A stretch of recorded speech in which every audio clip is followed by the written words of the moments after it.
नमस्कार दोस्तों, मैं दीपेंद्र सिंह राठौड़ आप सबका स्वागत करता हूं कोचिंग वाले पर। और आज का जो हमारा हॉट टॉपिक है वो होने वाला है बहुत ही मजेदार। मजेदार कैसे होगा, हम जानेंगे नासा के एक मिशन के बारे में कि नासा का नया मिशन क्या है, और उस मिशन से जोड़ के मैं आपको बताऊंगा कि कोई ग्रह जो होता है जिसे हम कहते हैं प्लेनेट, ये प्लेनेट मर कैसे जाता है। कि भाई जब पहली बार जब ग्रह बने थे आज से लगभग 450 करोड़ साल पहले, आज से लगभग 450 करोड़ साल पहले जब सारे ग्रह बने थे तब तो किसी एक पे तो लाइफ थी नहीं, कंडीशंस तो सब पे सेम बनी होगी। तो पृथ्वी पे ही लाइफ आज क्यों है, बाकियों पे क्यों नहीं है, इसके पीछे का कारण बताऊंगा।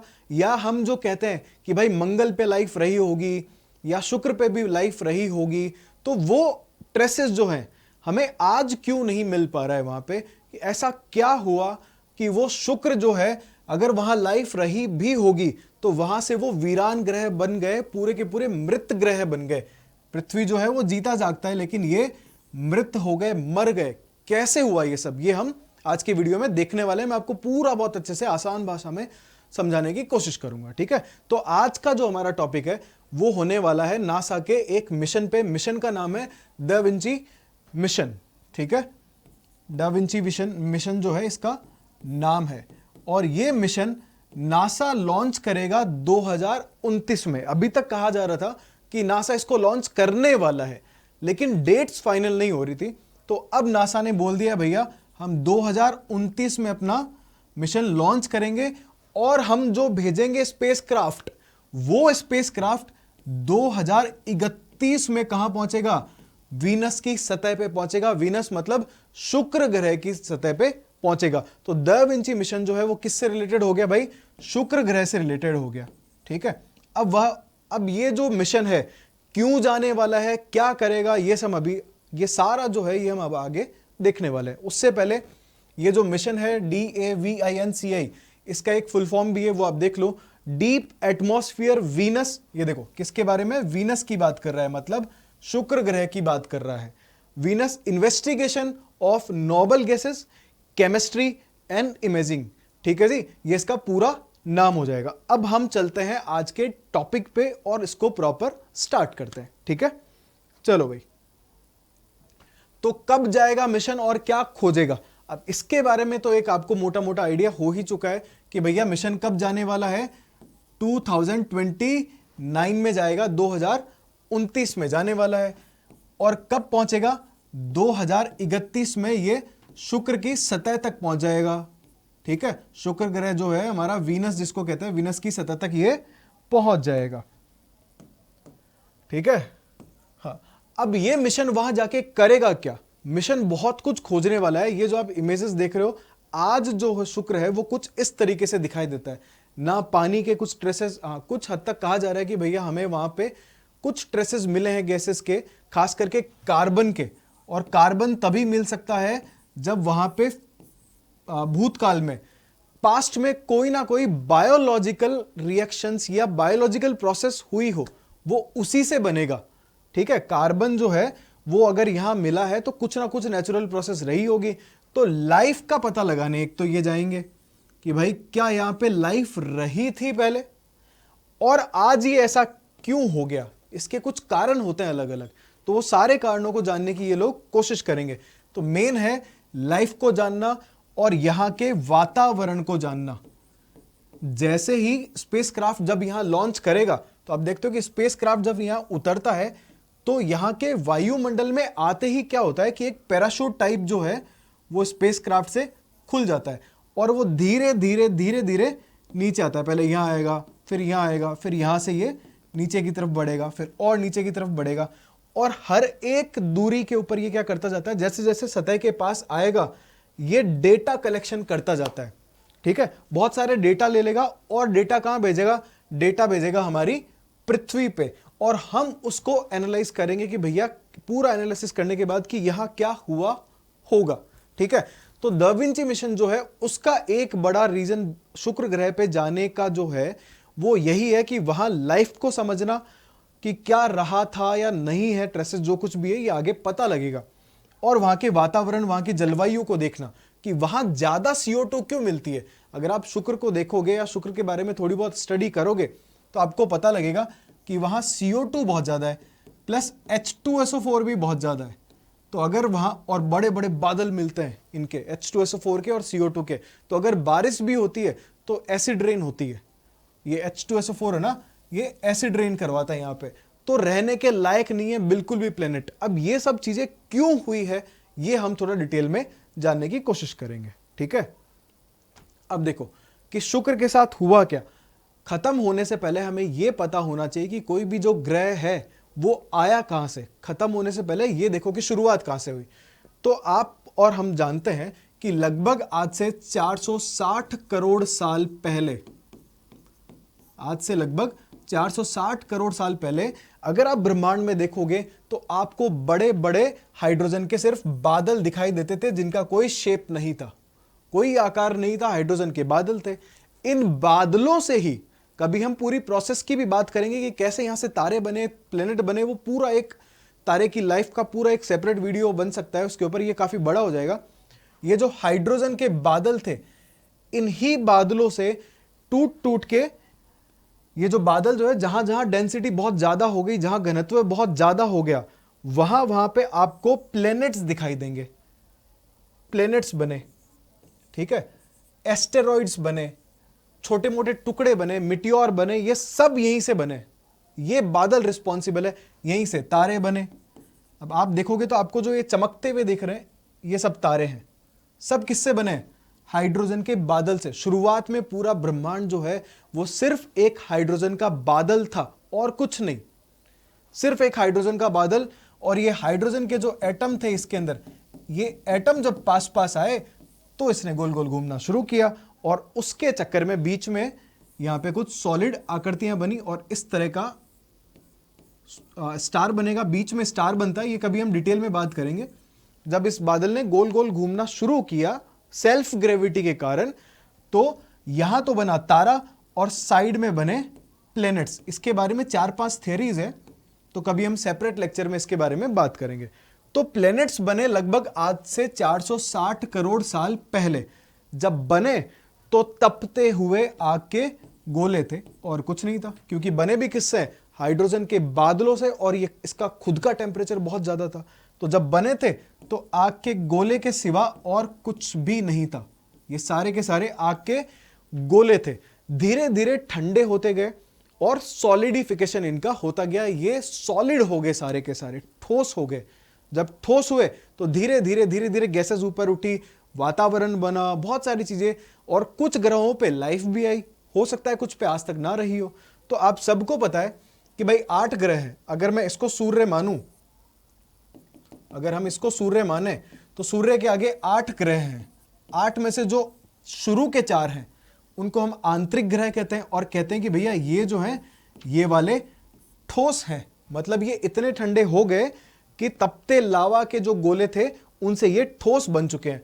और आगे वाले 4 आपको बड़े बड़े दिखाई देते हैं, लेकिन ये कैसे हैं?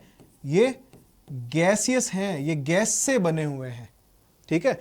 इनके ऊपर सतह नहीं है। आप चाहोगे कि मैं जाके इनके ऊपर खड़ा हो जाऊं, ऐसा नहीं हो पाएगा, क्योंकि ये गैस से बने हुए हैं। ये सिर्फ इन 4 के साथ पॉसिबल है।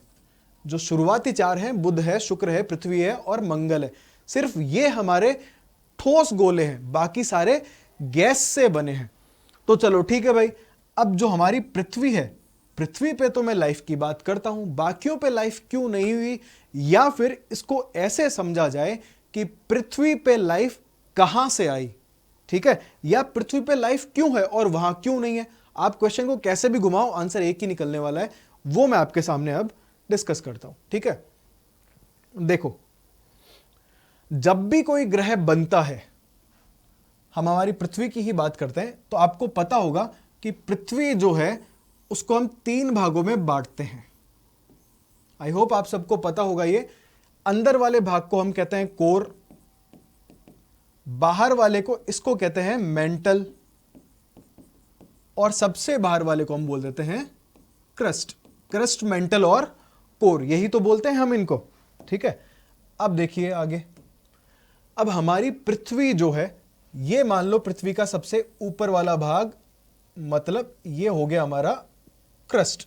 इसको हमने मान लिया कि भाई ये जो है क्रस्ट है, और हम कहाँ रहते हैं, हम यहीं तो रहते हैं क्रस्ट के ऊपर, यहां रहते हैं भाई हम।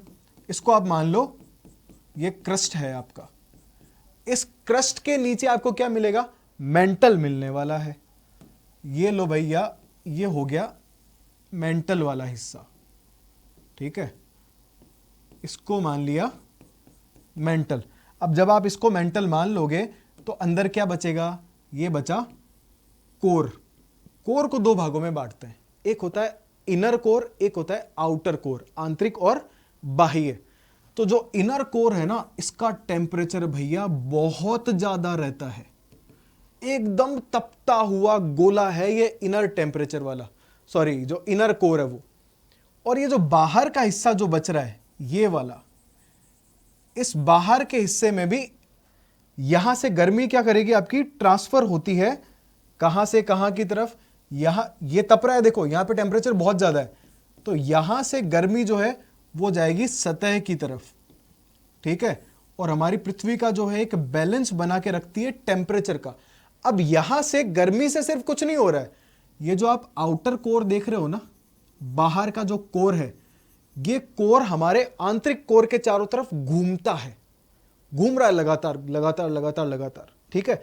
इस घूमने से क्या होता है, जादू होता है। और वो क्या जादू है कि भैया ये जो आपका बीच वाला हिस्सा है जिसे हमने कोर कहा है, देखो थोड़ा सा कंफ्यूजिंग वाला टॉपिक है, बट आई होप आपको ये क्लियर हो जाएगा अगर आप थोड़ा सा इसको सीरियसली सुनोगे। तो बीच वाले हिस्से के अंदर से बहुत ज्यादा गर्मी निकलती है, और इस गर्मी के कारण ऐसी कुछ तरंगे बनती हैं अलग अलग हिस्सों में, ठीक है, चारों तरफ यूं कुछ तरंगे जाती है, ये लो जी।